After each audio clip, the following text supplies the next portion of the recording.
அவருடைய ஜாதகத்த வச்சு இவர் வந்து அதிகமா கடன் வாங்குவாரு. இவருக்கு அதிகமா விரைய செலவு இருக்கு அப்படின்னு சொல்லிட முடியுமா? கண்டிப்பா சொல்ல முடியாது. எந்த மாற்றமுமே கிடையாது. நிச்சயமா விரைய செலவு இருக்கு, விரயங்கள் வரும்.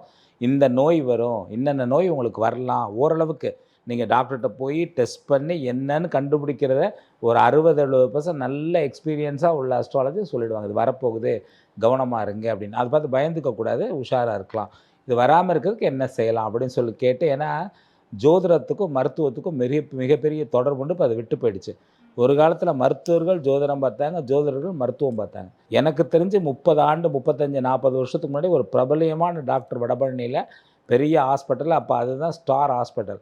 அவர் அடிக்கடி சர்ஜரி பண்ணும்போதெல்லாம் என்கிட்ட கேட்பார். நான் சின்ன பையன். அப்பயே என்கிட்ட கேட்பார். "இன்னைக்கு இந்த இத்தன மணிக்கு சர்ஜரி பண்ண போறேன்" அப்படிம்பாரு. "இந்த ஹோரை சரியா" அப்பலாம் ஹோரைன்னா என்னன்னு யாருக்கும் தெரியாது. "இந்த ஹோரையில பண்ணுங்க" அப்படின்னு சொல்லுவேன். அவர் வந்து அத ரொம்ப ஆர்வமா ஃபாலோ பண்ணியிருக்காரு. நான் சொன்னதுனால அவர் ஜெயிச்சுட்டாருன்னு சொல்லல. என்னதான் எவ்வளோ திறமைகள் இருந்தாலும், எந்த நேரத்தில எத செய்றோம்னு இருக்கு இல்லையா?